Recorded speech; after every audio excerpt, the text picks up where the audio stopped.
Salut à tous, alors juste avant de commencer la vidéo, petit préambule, petit disclaimer, en fait j'ai perdu mon fichier principal, donc ça veut dire que le son va être un petit peu moyen, pas d'une qualité habituelle sur la chaîne, et puis on n'aura qu'une seule image, on n'aura que la vue de dessus. Le problème c'est que je n'ai plus le bouquin pour faire cette vidéo et pour la tourner et la sortir à temps, donc j'avais le choix entre pas sortir la vidéo et vous la sortir avec une qualité médiocre. Donc voilà, merci de votre compréhension. Si vous voulez vraiment une qualité premium, eh bien ne regardez pas la suite de la vidéo, et puis si vous dites ça passe quand même, eh bien bonne vidéo à vous. Alors je vous ai dit ce petit bouquin, mais c'est pas lui rendre honneur parce qu'il est vraiment énorme. Il est vraiment juste énorme ce bouquin.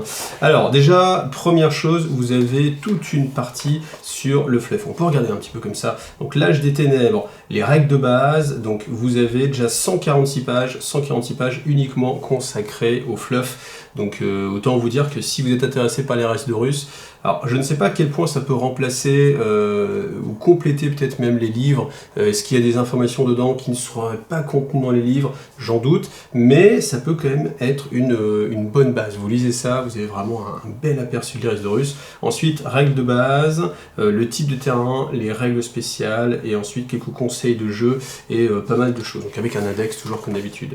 Donc les restes de Russes, hein, vous connaissez. Alors je m'étais dit tiens, je vais peut-être faire une vidéo fluff, en fait ça pourrait être sympa, mais au final je me suis dit, alors je vais tourner les pages assez vite hein, parce que sinon moi jamais y arriver, mais je me suis dit non, il y a vraiment trop à faire. Ce qu'on note quand même, c'est que par rapport à l'ancien livre de l'Hérésie de Russe, tout ce qu'il y avait avant, on a quand même une mise en page que je trouve un peu plus moderne, un peu plus, j'allais dire pas, enfin modernisé, voilà, je peux pas trouve pas d'autres mots, mais je trouve ça plus sympa, plus en adéquation avec ce que fait Games Workshop maintenant, moins avec les livres de Forge World. On a toujours ce type d'image qui va mêler en fait des vraies figurines et puis de l'infographie, donc c'est assez joli, voilà. Alors, bon bien sûr, il y a eu de l'application sur le livre, ça c'est clair, puisque toutes ces illustrations, vous voyez que vous trouvez ici, qui sont encore une fois des photos mises un petit peu enfin photoshopées on va dire, eh bien elles sont toutes différentes, et à chaque fois, chaque page quasiment, vous en avez une qui est différente. Donc ça c'est vraiment un gros travail, ne serait-ce qu'en temps de réalisation et de travail là-dessus, je sais pas combien de temps ils ont pu y passer, mais à mon avis, il y a eu une grosse équipe qui a bossé pendant vraiment beaucoup de temps.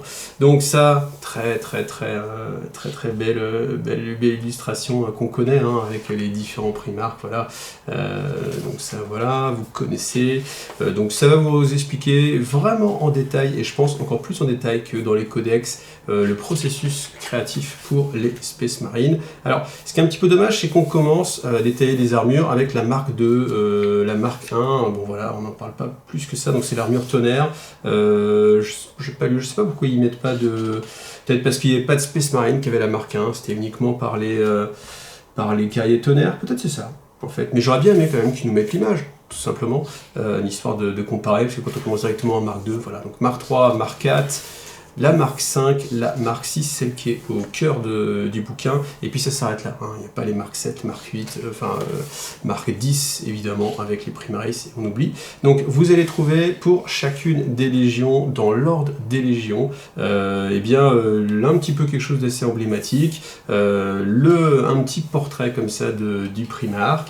Voilà, troisième légion, la deuxième évidemment, il y a peine. Alors si vous cherchez des infos sur la deuxième légion, donc vous êtes un petit peu Fanny, et il n'y aura rien. Et donc voilà, à chaque fois vous trouvez des choses comme ça. Sur les autres bouquins, c'est-à-dire que vous avez le Liber Hereticus, donc c'est-à-dire celui qui va compiler toutes les forces renégats, et le Liber Astarte, je crois, celui qui va compiler toutes les forces loyalistes, eh bien on va avoir en plus, toujours pareil, un petit focus sur chacune des légions, avec aussi... Ce que j'aurais aimé ici, une page avec des photos des figurines peintes. Voilà. Donc ça, je vous montrerai quand on parlera de ces bouquins-là. Donc voilà, les Aeron Warrior, Jaghatai-Khan, etc.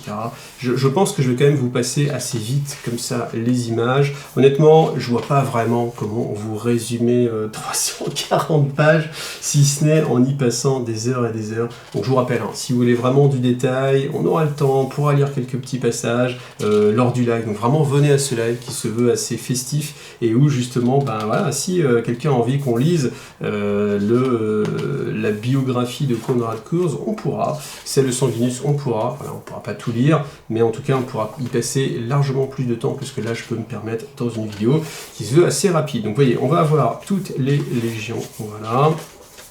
passe assez vite, avec des illustrations que vous connaissez, d'autres peut-être qui sont un peu plus nouvelles, en tout cas beaucoup qui sont issues de la Black Library. Voilà, donc Magnus, bon, hop, continue, World Beavers, voilà, donc si vous aussi vous avez fait votre test, dites-moi quel type de légion sur laquelle vous êtes tombé. Vous savez, il y avait un test à faire. Choisissez votre légion, vous êtes plutôt Alpha Légion. Moi, j'aime beaucoup le fluff de l'Alpha Légion. Alors si, voilà, on arrive sur quelque chose de plus intéressant. Les serfs de l'empereur, ils sont vraiment, en fait, ils font partie de l'Iris Dorus, ils étaient là, ça n'a pas changé. Donc vous avez les sorts du silence, forcément, les custodes, et c'est assez amusant parce qu'on retrouve vraiment la même armure, hein, armure qui n'a pas évolué, il n'y a pas de raison qu'elle évolue, d'autant plus. Donc voilà, vous avez les assassins impériaux, l'Ordo Sinister. Alors ça, l'Ordo Sinister, c'est assez sympathique. Allez, je résiste pas, je vais vous le lire parce que c'est vraiment quelque chose qui fait travailler fort l'imaginaire. Donc l'Ordo Sinister utilisait des armes monstrueuses d'une puissance terrible contre des pouvoirs inavouables et des horreurs dépassant l'imagination humaine. Cet arsenal d'une nature expressément interdite dans l'Imperium sous peine de mort, bon, entre autres, hein, avec il y a tellement de choses, bon, était capable de manipuler la vie, de projeter des phénomènes psychiques et même de déformer le temps et l'espace. Il rassemblait d'anciennes reliques du Moyen-Âge technologique et était interdit à tous, sauf ceux sous le contrôle direct de l'empereur, et encore seulement dans les plus grandes conditions possibles de décret et de sécurité. L'Ordo qui, avant le début de la guerre civile, comptait 25 Psy-Titans, modèle Sinistrium. Donc ça, si vous avez des images, je suis assez curieux, je ferai peut-être une petite recherche, mais si vous avez des images, mettez-moi ça sur Facebook ou autre, n'a jamais été envoyé au frontières de la Grande Croisade et n'a jamais quitté Terra très longtemps, si ce n'est pour répondre à de graves menaces. Il ne semble pas que d'autres titans aient rejoint leur nombre au cours de la Grande Croisade. Il est intéressant de noter que l'Ordo Sinister ne fut jamais mis à la disposition du maître de guerre Horus, même avant sa déchéance, ou de tout autre commandant indépendant, mais est toujours resté dans l'ombre de l'autorité de l'empereur. Par la suite, les ordres du maître de l'humanité exigèrent que l'Ordo Sinister ne soit jamais inclus dans les préparatifs généraux des guerres de l'hérésie d'Horus, mais considéré comme faisant partie de la dernière ligne de défense de Terra.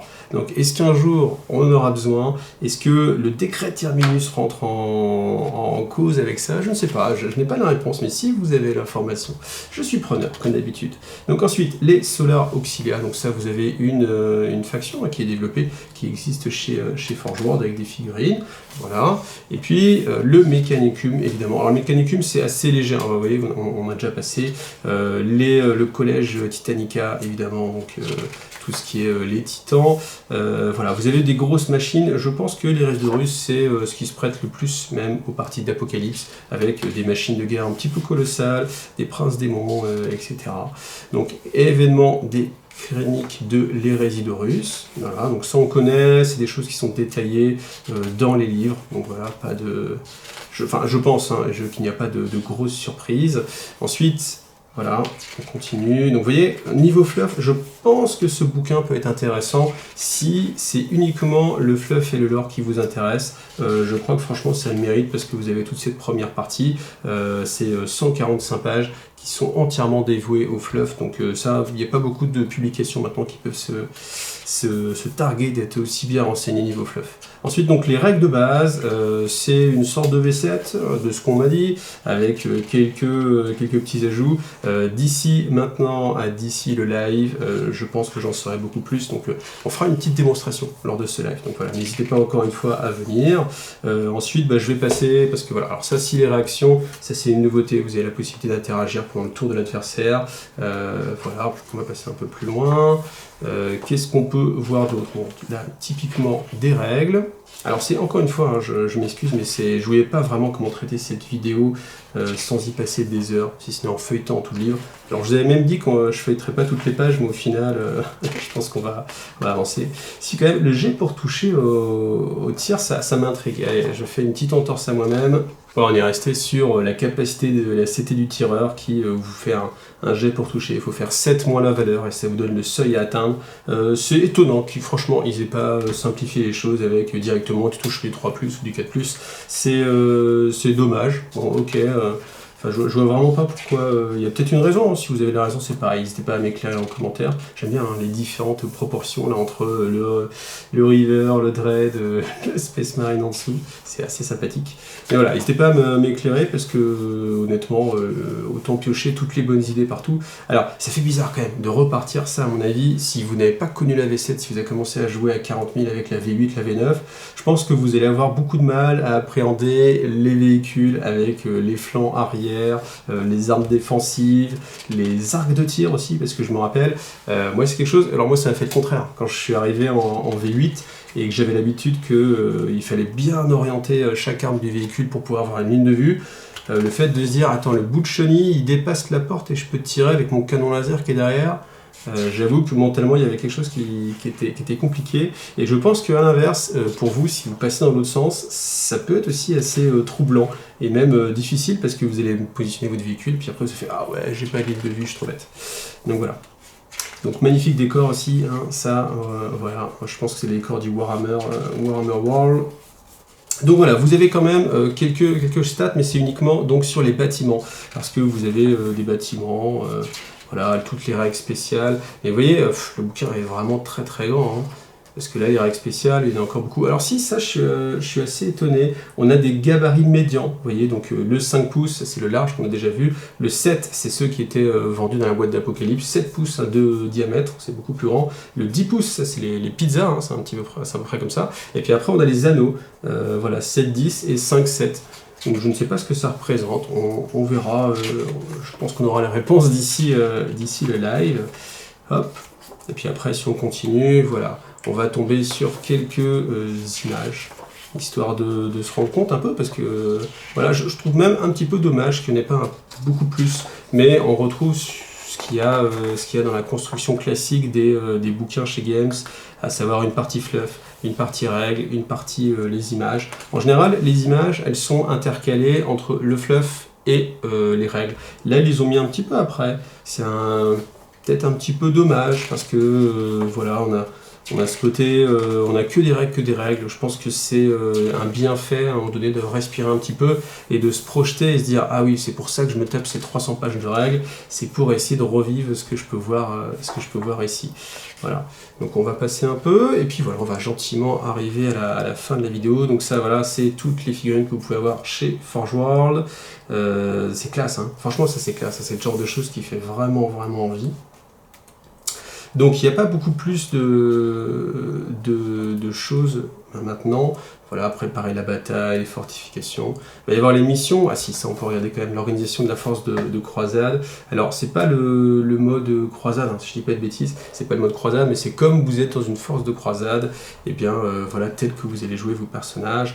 Ça c'est intéressant aussi, c'est le tableau d'alliance, donc entre les différentes factions. On a plusieurs niveaux, donc frères de sang, ils sont habitués à se battre ensemble, on considère qu'ils sont alliés, qu'ils sont de la même nature. Compagnons d'armes, ils sont habitués à se battre ensemble. Alliés de circonstances, bon, c'est vraiment si les circonstances l'exigent. Et puis par ordre de l'empereur, c'est vraiment en cas d'apocalypse, de dernier recours. Hein, voilà.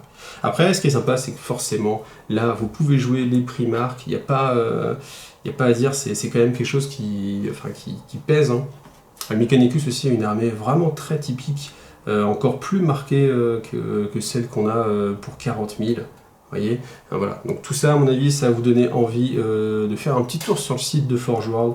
Et je pense que Forge World, là, ils vont devoir redoubler d'efforts pour fournir un petit peu tout le monde. Parce que je pense que les commandes sur le site de Forge, ça va être un petit peu la fête pour eux. Voilà. Donc quelques belles images. Voilà. On arrive sur la fin. Ouais, ça c'est immense, c'est super cher aussi, hein. Je lui vaut plus cher que toute la boîte d'Eris Dorus, donc voilà, le Warhoon, et puis les missions, voilà. Bon, j'ai fait vite, j'ai essayé de faire de mon mieux. Le but c'était voilà, que ça vous donne envie de venir au moins en live, comme ça on pourra vraiment regarder en détail, prendre le temps. Et puis voilà, cette vidéo rapide, ça vous a permis d'avoir une vue générale. Merci à vous en tout cas d'avoir vu cette vidéo, et à bientôt, salut à tous.